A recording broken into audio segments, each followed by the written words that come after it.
Hello बच्चों, welcome to locus academy. आज इस सेशन में हम लोग इक्वेशन ऑफ लाइन का पार्ट 2 करने वाले हैं। पहले पार्ट में हम लोग इक्वेशन लिखना सीख चुके थे लाइन का, ठीक है, जिसमें हम लोग स्लोप इंटरसेप्ट फॉर्म सीखे थे, पॉइंट स्लोप फॉर्म सीखे थे और 2 पॉइंट फॉर्म सीखे थे, राइट। तो और उसको काफ़ी सारा क्वेश्चन भी बनाए थे। तो आज सेशन में हम लोग पढ़ने वाले हैं उसी का extension exactly, parallelism and perpendicularity of two lines. Condition क्या है, दो लाइन पैरेलल है तो इसके बीच में क्या रिलेशन होगा, ठीक है, और दो लाइन अगर परपेंडिकुलर है तो उन लोगों के बीच में क्या रिलेशन होगा, ठीक है। मतलब स्लोप के रिलेशन के बारे में हम लोग बात कर रहे हैं, दोनों का स्लोप किस तरह से जुड़ा हुआ है आपस में, ठीक है। कंडीशन क्या होता है, दो लाइन अगर पैरेलल है तो उसको क्या बोलते हैं, condition of parallelism, and the second one is condition of perpendicularity, right. So देखो यहाँ पे अगर दो लाइन अपने पास में है, एक लाइन अपने पास में ए बी है, दूसरा सी डी है, ठीक है। तो इसका इंक्लिनेशन कैसे हम लोग बनाते हैं, with positive anti clockwise direction, positive x पे, इस तरह से, ठीक है। तो अगर ये एंगल θ1 है, ये एंगल θ2 है, अगर दो लाइन पैरेलल है आपस में, इसका मतलब क्या होगा, दोनों का स्लोप इक्वल होगा। अगर इसका स्लोप m1 है, इसका स्लोप m2 है, ठीक है, तो हम लोग क्या बोल सकते हैं, slope of line A B is equal to slope of line C D, ठीक है। अगर दो लाइन पैरेलल होता है तो उसका स्लोप क्या होता है, हमेशा इक्वल होता है, ठीक है। तो यहाँ पे θ1 θ2 क्या होगा, कॉरस्पॉन्डिंग एंगल होगा, दो लाइन पैरेलल है ना, और ये क्या है, ट्रांसवर्सल की तरह काम करेगा। एक्स एक्सिस हम लोग x axis x like transversal, ठीक है। और ये दोनों लाइन ए बी और सी डी क्या है, पैरेलल है, तो ये दोनों कॉरस्पॉन्डिंग एंगल होगा। सो θ1 इज इक्वल टू θ2 हो जाएगा यहाँ पे, ठीक है। सो और हम लोग बोथ साइड लेंगे tan, तो क्या हो जाएगा, tan θ1 is equal to tan θ2। तो tan θ1 क्या है, ये हम लोग का क्या है, m1 है, और ये क्या है, हम लोग का m2 है। तो for parallel lines we can say that, ठीक है, ये slope of the lines are equal and θ1 is equal to θ2। Reason क्या है, they are corresponding angles,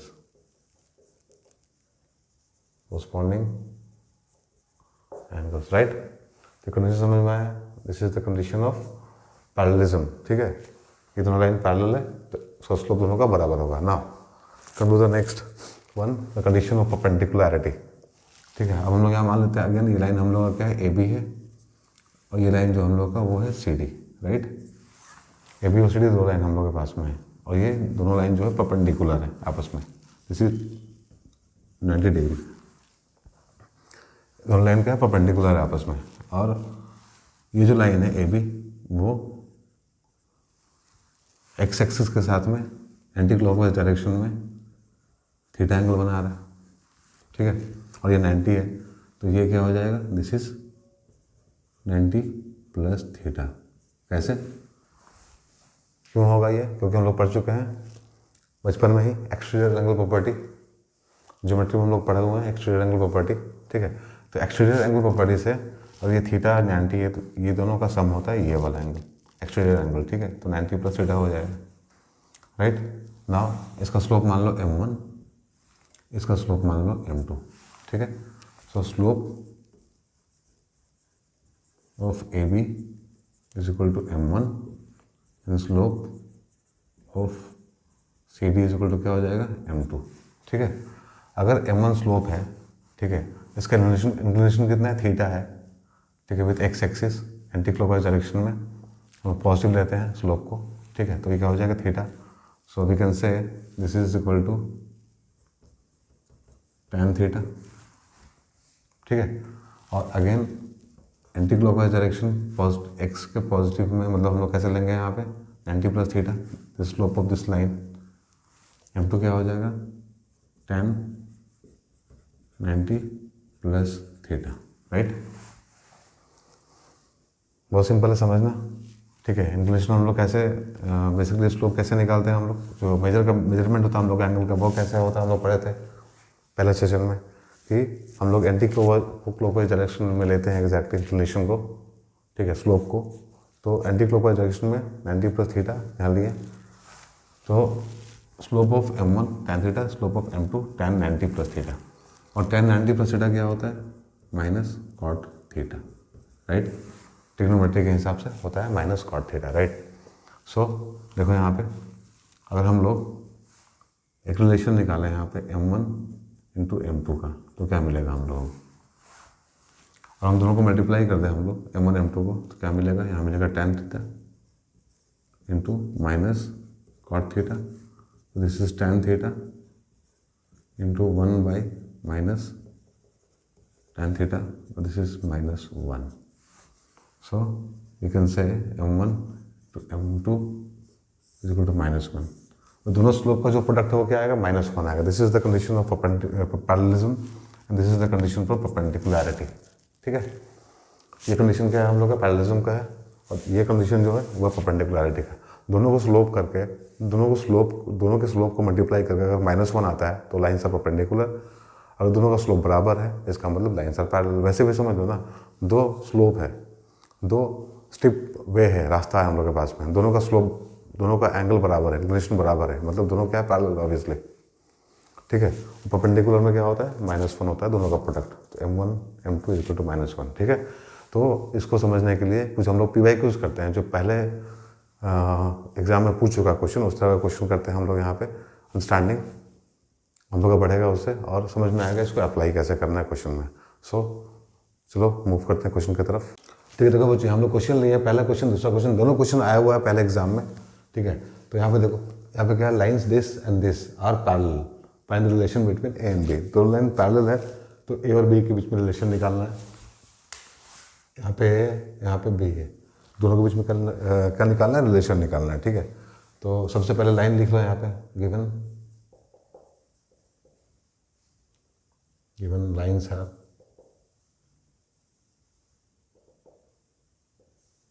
2x minus by plus 5 is equal to 0 and ax plus 3y is equal to 2, ठीक है। ये दोनों line दिया हुआ हम लोग को। ना क्या करेंगे? इसको हम लोग अपने एक फॉर्म में लेके आएंगे, स्टैंडर्ड फॉर्म में लेके आएंगे। कौन से फॉर्म में? y is equal to mx plus c के फॉर्म में, ठीक है। कौन सा हम लोग का फॉर्म था? Standard form, y is equal to mx plus c। This is slope intercept form, ठीक है, उसमें लेके आएंगे हम लोग। उसके लिए क्या करना पड़ेगा हम लोग को? y को इधर ही छोड़ दो, by is equal to -5 minus 2x। This implies y is equal to, minus minus minus तो सारा कैंसिल हो जाएगा, माइनस सारा प्लस में हो जाएगा, ठीक है। तो right here y is equal to 5 upon b plus 2 upon b x। This implies y is equal to 2 by b x plus 5 by b, ठीक है। हम लोग यहाँ पे लिख लिए। अब मान लो इसका स्लोप है हम लोग का m1, ठीक है। यहाँ पे एज्यूम कर लेना है यहाँ पे कि let m1 be the slope of line, this line 1, this is line 2, ठीक है। यहाँ लिख लेते हैं हम लोग लेट m1 बी द slope of line 1 and m2 be the slope of line 2. So this is in the form of y is equal to mx plus c. So m1 कितना हो जाएगा? Therefore m1 is equal to 2 upon b. Again इसको भी change करो, सो यहाँ हो जाएगा 3y is equal to 2 minus ax। This implies y is equal to 2 upon 3 minus ax upon 3। This implies y is equal to minus a/3x plus 2/3, ठीक है। ध्यान से पहले इस फॉर्म में लेके आना हम लोगों को। यहाँ अगर कुछ उल्टा है तो चेंज कर दो उसको पहले, ठीक है। तो यहाँ पे स्लोप कितना हम लोग का m2 है, हम लोग एज्यूम किए हुए हैं m2 इज इक्वल टू कितना हो जाएगा? -a/3, ठीक है। दोनों निकल गया हम लोग को। नाउ हम लोग का lines 1 and 2 are parallel therefore m1 is equal to m2। तो क्या हो जाएगा, m1 और m2 बराबर हो जाएगा क्योंकि दोनों लाइन पैरेलल है। कंडीशन यही हम लोग पढ़े थे कि m1 और दोनों का स्लोप क्या होता है, इक्वल होता है। So just right here 2/b is equal to -a/3। This implies -ab is equal to 6. This implies ab is equal to -6. So this is the relation between a and b. ab is equal to -6, right? तो ये condition हम लोगों का आ गया, a और b के बीच में दोनों -6 के बराबर है, right? Now move to next question. देखो नेक्स्ट क्वेश्चन क्या है, find the value of p। हम लोग को p का वैल्यू निकालना है for which lines this and this are perpendicular to each other. अब दोनों लाइन परपेंडिकुलर है एक दूसरे के, तो हम लोग को p का वैल्यू निकालना है। तो अगेन हम लोग क्या करेंगे, मान लेंगे लेट, सबसे पहले लाइंस लिख लो, गिवन लाइंस आर कौन सा है, 2x + 3y - 7 is equal to 0 and 4y - px - 12 is equal to 0। ठीक है, this is line 1 and this is line 2। ठीक है, let p1 and p2, sorry m1 and m2 be the slopes of line 1 and 2। ठीक है, m1 m2 क्या slope है line 1 और 2 का। therefore we can say, पहले इसको हम लोग क्या करेंगे, अपने फॉर्म में चेंज करेंगे, y is equal to mx + c के फॉर्म में चेंज करना है। therefore हम लोग क्या बोल सकते हैं, 2x फ्रॉम 1। ठीक है, 3y is equal to -2x + 7। This implies y is equal to -3 -2/3 + 7/3। so here m1 is equal to -2/3। again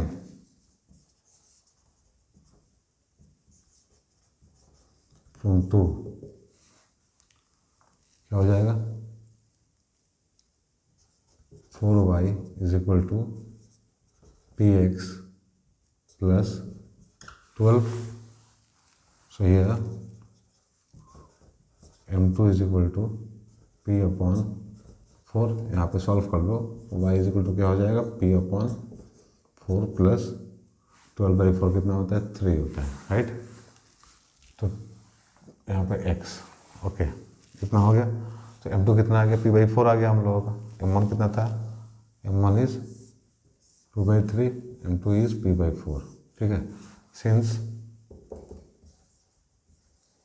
lines are perpendicular to each other, therefore m1 into m2 is equal to -1 होना चाहिए।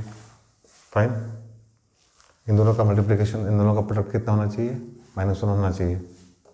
This implies -2/3 into p/4 is equal to -1।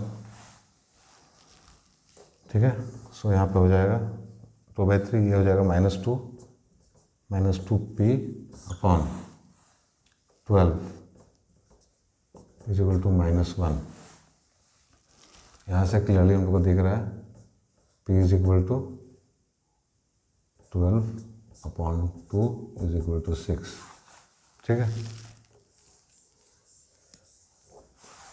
6 आ गया, therefore p is equal to 6, value of p is equal to 6। This is the answer, right? क्या किया हम लोग दोनों case में स्लोप निकाले, यहाँ भी स्लोप निकाले, यहाँ भी स्लोप निकाले। यहाँ पैरेलल वाला कंडीशन हम लोग से पूछा था, तो हम लोग क्या किए, यहाँ पे स्लोप को बराबर कर दिए, इक्वल कर दिए, और दोनों स्लोप का वैल्यू पुट करके यहाँ पे अपना वैल्यू रिलेशन निकाल लिए। यहाँ पे वही किए, दोनों लाइन को यहाँ पे कुछ एज्यूम कर दिए एग्जैक्टली। यहाँ पे दोनों लाइन को y is equal to mx + c के फॉर्म में लाने के बाद में स्लोप निकाले, स्लोप ला के मल्टीप्लाई किए, और परपेंडिकुलरिटी का कंडीशन होता है दोनों स्लोप का प्रोडक्ट कितना होना चाहिए, -1 होना चाहिए। उस रिलेशन से हम लोग मतलब पी का वैल्यू निकालनी है, राइट। बहुत सिंपल है, कोई दिक्कत नहीं है। दोनों क्वेश्चन बेसिक क्वेश्चन, दोनों क्वेश्चन एग्जाम में आया हुआ है पहले भी, ठीक है। तो इस तरह का क्वेश्चन आने का संभावना ज़्यादा है। चलो कुछ और क्वेश्चन करते हैं जो कि पहले आ चुका है, ठीक है। देखो बच्चों, ये क्वेश्चन है जो पहले भी क्वेश्चन एग्जाम में आ चुका है, PYQ ही है exactly. Find the equation of the line passing through the point this and parallel to the line this. The given line is this one, the given line is 3x + y5 + 15 = 0। इसको y = mx के form में कर लेते हैं पहले, ठीक है। therefore हम लोग उसको कैसे लिख सकते हैं, 5y = -3x - 15। This implies y = -3/5x - 15/5, ठीक है। Now let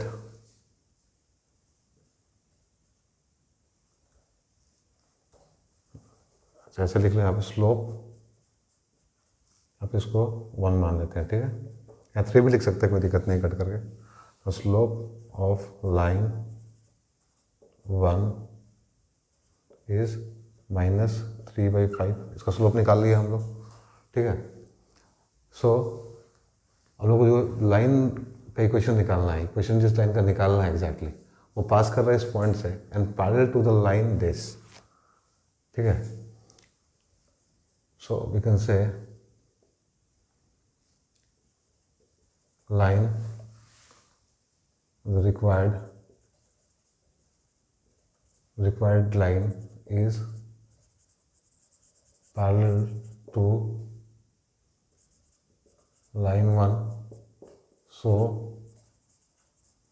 slope of both the lines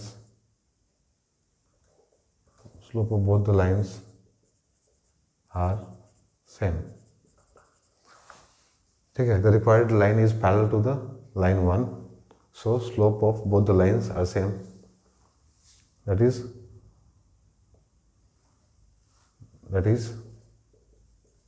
m1 = m2 = -3/5। Slope तो मिल गया हम लोगों को, कोई दिक्कत नहीं है, ठीक है। स्लोप उसका भी वही है, बट एक पॉइंट से पास कर रहा है। स्लोप पता है, पॉइंट दिया है, ठीक है। स्लोप दिया है, स्लोप मिल गया हम लोग को, पॉइंट दिया हुआ है दिस, ठीक है। So the required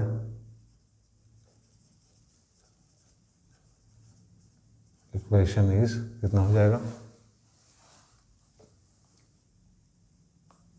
by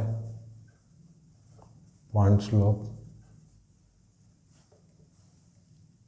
form. ये लिखने का जरूरत नहीं है, हम आप लोग के लिए लिख दिए हैं यहाँ पे। तो required equation is y - y1 = m x - x1, ये हो जाएगा। दिस इम्प्लाइज y - y1 कितना होगा यहाँ पे, y1 इज 4 = स्लोप मालूम है 3/5 x - x1 कितना है 0, ठीक है। ये हो जाएगा y - 4 = -3/5। This implies this is 5y - 20, cross multiply कर देंगे, यहाँ पे x हो जाएगा -3x, simplifies 3x + 5y = 20 is the required equation of the line, ठीक है। पॉइंट दिया हुआ है, स्लोप निकाल दिया, क्योंकि पैरेलल है तो स्लोप दोनों का बराबर ही होगा। ये लाइन जो दिया हुआ है इसका स्लोप, और जो निकालना है रिक्वायर्ड इक्वेशन उसका स्लोप बराबर होगा। स्लोप को इक्वल कर लेंगे, दोनों स्लोप बराबर है, तो पॉइंट स्लोप फॉर्म से हम लोग यहाँ पे आराम से निकाल सकते हैं, क्योंकि पॉइंट भी है स्लोप भी है, राइट। बहुत ईजी है, इस तरह क्वेश्चन बहुत आसान होता है, बस समझने का जरूरत है क्वेश्चन को, ठीक है। Now the next question is find the equation of a line which has the y intercept is equal to 4 given, ठीक है। y intercept that is C is equal to 4, C दिया हुआ है, ठीक है। हम लोग का वाई इंटरसेप्ट क्या होता है, सी होता है ना, सी हम लोग मान के चल रहे थे, तो वो कितना दिया हुआ है, 4 दिया हुआ है, and is parallel to the line this. Now given line is 2x minus 3y is equal to 7. So you can say 3y is equal to 2x minus 7. So y is equal to 2x minus 7 by 3. इस form में लिख लेना है सबसे पहले, ठीक है। इस फॉर्म में लिख लेना है, देयरफॉर स्लोप ऑफ लाइन, इसको मान लेते हैं 1, of line 1 is equal to कितना हो जाएगा, दिस इज 2/3, स्लोप निकल गया। नाउ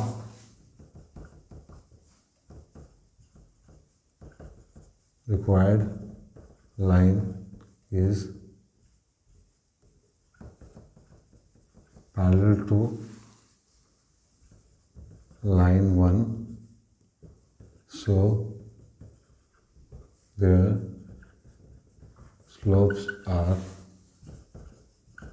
equal, मतलब m1 is equal to m2 is equal to 2/3, ठीक है। स्लोप तो इक्वल है दोनों का। फिर तो यहाँ पे हम लोग क्या करेंगे अभी, equation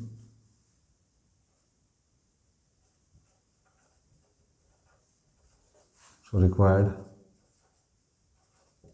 equation of line is y is equal to mx plus c, क्योंकि स्लोप पता है, ठीक है। स्लोप पता है हम लोगों को यहाँ पे, तो यहाँ पे हो जाएगा y is equal to 2/3।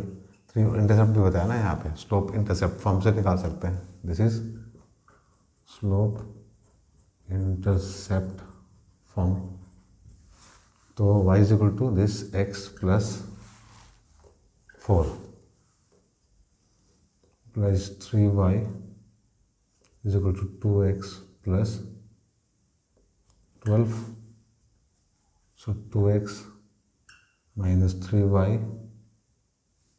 Is equal to -12, ठीक है। ये हम लोग का इक्वेशन होगा। नाउ अब क्या बोल रहा है कि find the coordinates of the point where it cuts X axis. तो यहाँ तक तो आप लोग को समझ में आ गया, वैसे सेम क्वेश्चन था दोनों का दोनों, बट यहाँ पे बोल रहा है कि हम लोग को निकालना है इसका कोऑर्डिनेट जहाँ पे एक्स एक्सिस को कट कर रहा है, ठीक है, जहाँ पे एक्स एक्सिस को कट कर रहा है। तो let this is line 2, let line 2 cut X axis at point. अब एक्स एक्सिस को कट कर रहा है, मतलब अगर कोई लाइन एक्स एक्सिस को कट कर रहा है, मतलब इसका कोऑर्डिनेट क्या होना चाहिए, इसका होना चाहिए जिससे अल्फ़ा 0 मान लेते हैं हम लोग, क्योंकि वाई 0 होता है, ठीक है, एट अल्फ़ा 0, ठीक है। अल्फ़ा 0 पे कट कर रहा है एक्स एक्सिस को, तो alpha 0 is a point on that line, particular line. So therefore हम लोग यहाँ बोल सकते हैं 2 alpha minus 3 0 is equal to -12, ठीक है। So alpha is equal to -12/2 is equal to -6। Therefore point on X axis is alpha 0 equal to -6 0, ठीक है। क्योंकि एक्स एक्सिस पर कट कर रहा है तो वाई एक्सिस 0 हो जाएगा, उसका वाई 0 हो जाएगा, तो अल्फ़ा 0 हम लोग मान लिए हैं, क्योंकि ये लाइन, ये पॉइंट जो है लाइन पे ही कहीं ना कहीं होगा, तो सेटिस्फाई करेगा उसको। तो इस पॉइंट को हम लोग इसमें लाइन 2 में सब्स्टिट्यूट कर देंगे। लाइन 2 में सब्स्टिट्यूट करके इस पॉइंट को हम लोग आराम से अपना अल्फ़ा का वैल्यू निकाल लेंगे, और अल्फ़ा 0 हम लोग का कोऑर्डिनेट होगा एक्स एक्सिस पे, राइट। तो ठीक है, देखो बाबू, यहाँ पे क्वेश्चन हम लोग लिए और find the equation of the perpendicular bisector of the line segment joining the points this and this. ठीक है, हम लोग क्या निकालना है, इक्वेशन निकालना है परपेंडिकुलर बाइसेक्टर का जो इन दो लाइंस पॉइंट्स को ज्वाइन कर रहा है। ठीक है, तो first of all draw the diagram. ठीक है, सो मान लो यहाँ पे एक लाइन है हम लोग के पास में। ठीक है, लाइन है हम लोग के पास में, इसमें दिया है पॉइंट्स, मान लो ए है ये 7-3 और बी है 1-9। ठीक है, नाउ अब इसका एक परपेंडिकुलर बाइसेक्टर हम लोग बना लेते हैं। एक लाइन है ऐसे जिसको बाइसेक्ट कर रहा है। What is the meaning of bisecting the line? Bisector क्या होता है? बाइसेक्ट कर रहा है मतलब इसका मतलब क्या है कि इसको दो बराबर भाग में, दो इक्वल पार्ट्स में डिवाइड कर रहा है। मतलब this one is equal to this one. ठीक है, ए बी है, यहाँ मान लेते हैं this is C D. So D जो है is dividing A B into 2 equal parts. ठीक है, A D is equal to B C, right? So D is the mid point, D is the mid point of A B. D क्या है? Mid point A B का। D is the mid point of A B. So यहाँ मान लिए x Y इसको। ठीक है, तो डी का कोऑर्डिनेट्स क्या होगा निकाल लेते हैं। एक्स इज इक्वल टू क्या हो जाएगा 7 + 1/2 इज इक्वल टू 4 और वाई क्या हो जाएगा, Y is equal to -3 + 9/2 is equal to 3। ठीक है, तो इसका 4 और 3 हम लोग को मिल जाएगा कोऑर्डिनेट। ठीक है, नाउ ये जो बाइसेक्टर है, ठीक है, इसका इक्वेशन हम लोग को निकालना है सी डी का। ठीक है, वो कैसे निकालेंगे हम लोग? अब ये तो परपेंडिकुलर है, यहाँ पे परपेंडिकुलर है और दोनों का स्लोप क्या हो जाएगा? दोनों का स्लोप का प्रोडक्ट -1 हो जाएगा। नाउ यहाँ पे लिखो slope of line A B is equal to m1 is equal to m1 मान लेंगे हम लोग, क्या हो जाएगा y2 - y1 या फिर y1 - y2 कुछ भी कर लो। 9 - 3 -3/1 - 7। ठीक है, is equal to this is 12 - 6 is equal to -2। ये स्लोप निकल गया and let slope of line C D is equal to m2 मान लिए हम लोग। Now since A B is perpendicular to C D is perpendicular to A B, whatever जो भी हो, we have m1 into m2 is equal to -1। ठीक है, m1 तो दिया हुआ -1, दिस इम्प्लाइज -2 दिया हुआ है m1 -2 तो m1 is equal to -1। This implies m2 is equal to क्या हो जाएगा 1/2। ठीक है, तो m2 का स्लोप मिल गया हम लोगों को। ये इसका स्लोप हम लोग का m1 है, इसका m2 है और m2 का वैल्यू हम लोग को मिल गया 1/2, पॉइंट दिया हुआ है। ठीक है, स्लोप मिल गया, पॉइंट दिया हुआ है। So equation of line C D is equal to क्या हो जाएगा C D by point slope form is equal to क्या हो जाएगा, this is equal to y - y1 is equal to mx - x1। So y point कितना है 4, y - 3 और 4 3 है तो y कितना है 3 है, इज इक्वल टू m कितना है हम लोगों का 1/2 x कितना है, x तो होता नहीं है, x ही होता है 4। ठीक है, this is 2y - 6 cross multiply कर देंगे is equal to x - 4। So 2y - x is equal to -4 + 6। So this is 2y - x is equal to 2. This is the equation of line CD. ठीक है, this is the equation of line CD।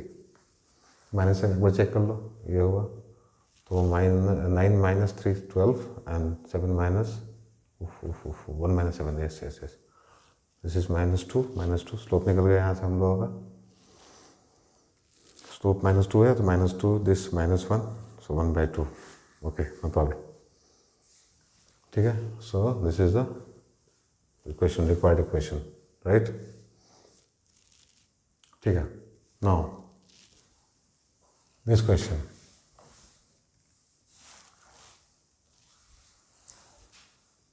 ठीक है, तो यहाँ पे ABCD is rhombus, यहाँ क्या rhombus है ABCD,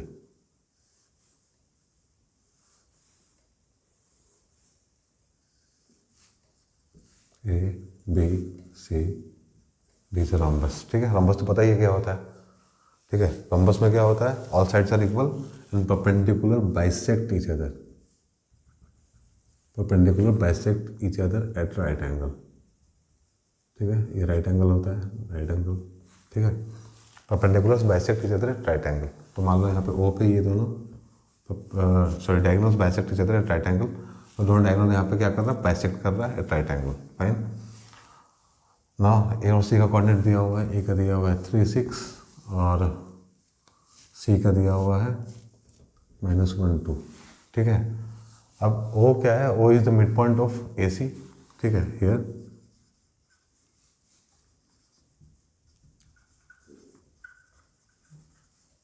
diagonals of rhombus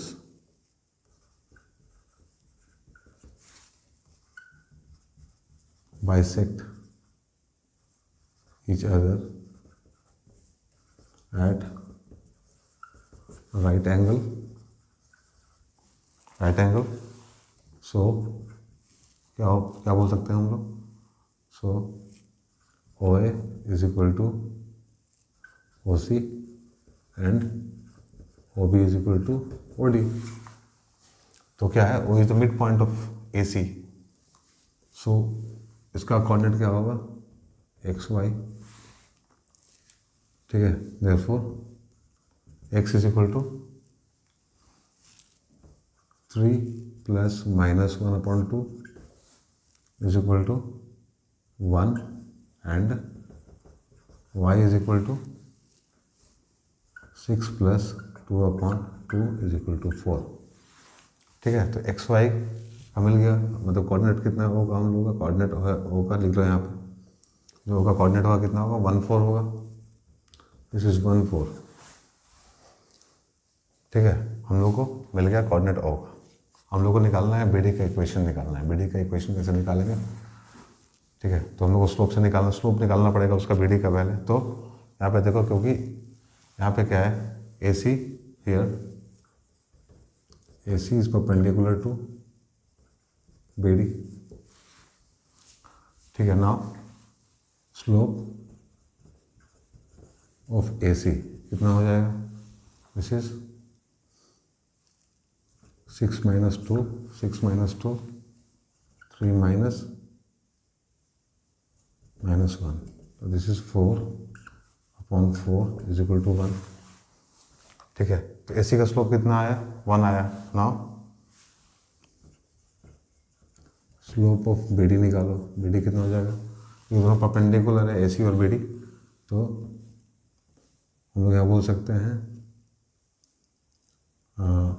M1 × M2 is equal to -1, यहाँ पे इसको मान लेते हैं हम लोग, उसको हम लोग मान लेते हैं M1, ठीक है, और इसको हम लोग मान लेते हैं M2, तो M1 M2 क्या हो जाएगा, -1 हो जाएगा, तो M1 कितना है हम लोग का, 1 है, M2 निकालना है -1, so M2 is equal to -1, slope of BD कितना हो गया हम लोग का, -1 हो गया M2, ठीक है। स्लोप पता है हम लोगों को और O पता है हम लोगों को, ठीक है। BD का स्लोप हम लोग को पता है, ठीक है, और हम लोग को पॉइंट पता है 1 4 आया, तो equation of line, equation of BD क्या हो जाएगा, y - y1 is equal to mx - x1,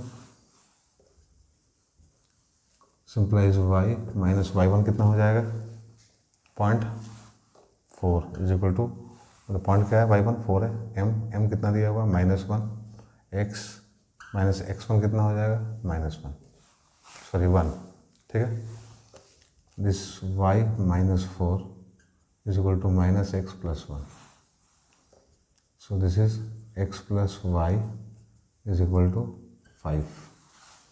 x + y is equal to 5 is the equation of line SPD. This is x + y is equal to 5, ठीक है। तो आज के session में इतना ही बच्चों। देखो क्या है, हम लोग काफ़ी सारा क्वेश्चन किए, सारा PYQs किए, इस तरह का ही क्वेश्चन आता है एग्जाम में, इससे हट के कुछ भी नहीं आने वाला है, ठीक है। सो प्रैक्टिस करो इस तरह का क्वेश्चन, ठीक है। ये जो क्वेश्चन हम लोग यहाँ पे किए हैं उसको भी अच्छे से देख लो, समझ लो, प्रैक्टिस कर लो। फाइन, एक बार 2 बार और देख लेना, समझ में नहीं आया होगा तो, कुछ प्रॉब्लम होगा तो मेल कर सकते हैं आप लोग। ना अच्छे से तैयारी करो, ठीक है। और हम लोग मिलेंगे किसी दूसरे सेशन में, तब तक के लिए बाय, टेक केयर।